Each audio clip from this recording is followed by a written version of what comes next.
Question number 4, the Honourable Annette King. Thank you, Mr Speaker. My question is to the Minister of Health. How many times has he met with the Minister of Finance, if any, over the past 2 months for the purpose of discussing vote health funding for Budget 2016? Oh, he's already answered. The Honourable Dr Jonathan Coleman. Mr Speaker, many times, and those meetings today have resulted in it being a great day for New Zealand with the pre-budget announcement of a $39 million funding boost for Pharmac, the single biggest lift in medicines funding in our history. And I'd like to thank my Cabinet colleagues, and particularly the Prime Minister and the Minister of Finance, for their strong support of this tremendously positive investment. Thank you for the question. You're welcome. So answer this one. The Honourable Supplementary question. The During Honourable those, King. who was that? Order. What medicine did you say Order. you took? No. Even the Prime Minister should stop interjecting during a question time. Honourable Annette King. During those meetings, did he try to convince the Minister of Finance to increase the Pharmac budget by $103 million a year, not the $39 million he announced today, in order to reverse the funding cuts in real terms to Pharmac's budget based on Treasury's model of calculation from 2011-12? The Honourable Dr Jonathan Coleman. No. Supplementary question, Mr Speaker. Question, the Honourable Annette King. Why does he inflate the amount of funding for Pharmac budget by adding in $11 million DHBs have to find in their 2016-17 budget, when DHBs have just published a deficit blowout of $46 million and growing against the $19 million he planned? Well, quite simply because last year the budget for Pharmac was $800 million. This year it will be $850 million. As regards deficits, we were left with deficits of $160 million, and now they're at about $60 million and decreasing. Mr Speaker.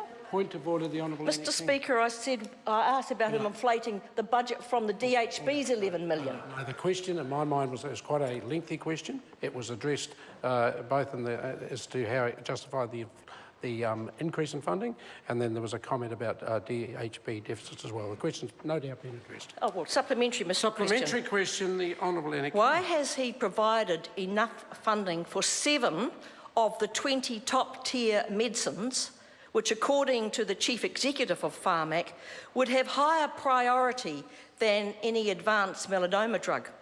Sorry, just say that again. Sorry. Order. I'm going to get the member to repeat the question.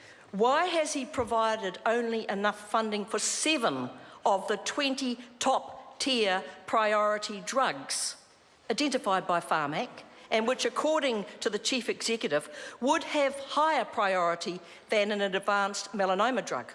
The Honourable Dr Jonathan Look, the reality is at any one time, Pharmac's considering about 50 different drugs, vaccines and medical devices. This is the single biggest injection of funding into Pharmac ever, a lot better than that member ever managed. And I think this is the day she should be joining in the celebrations, because actually a lot of people are very, very happy. I mean, we've just had a text through here from an oncologist, Mr. Chris Jackson, Dr. Chris Jackson of Dunedin, came through to Michael Woodhouse. Congratulations to you and your Cabinet on allocating Pharmac extra dollars. Huge numbers of patients will benefit. A great move and a fantastic result. So cheer up, Mrs. King. Everyone else is. What is... Get us one text.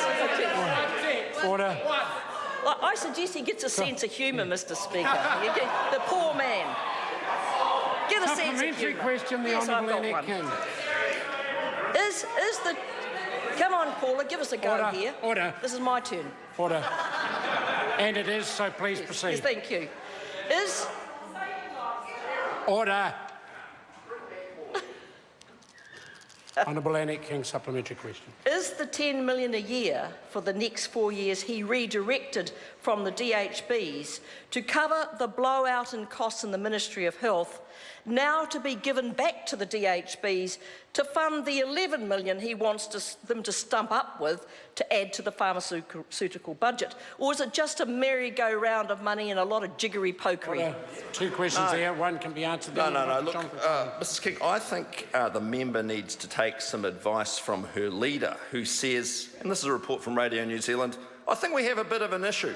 Things about housing, health and education, We're just not getting cut through on those sorts of issues. So, Mrs King, I suggest you stop promising everything. Order. The answer is going to not help the order of the House. Question number 5, Simon.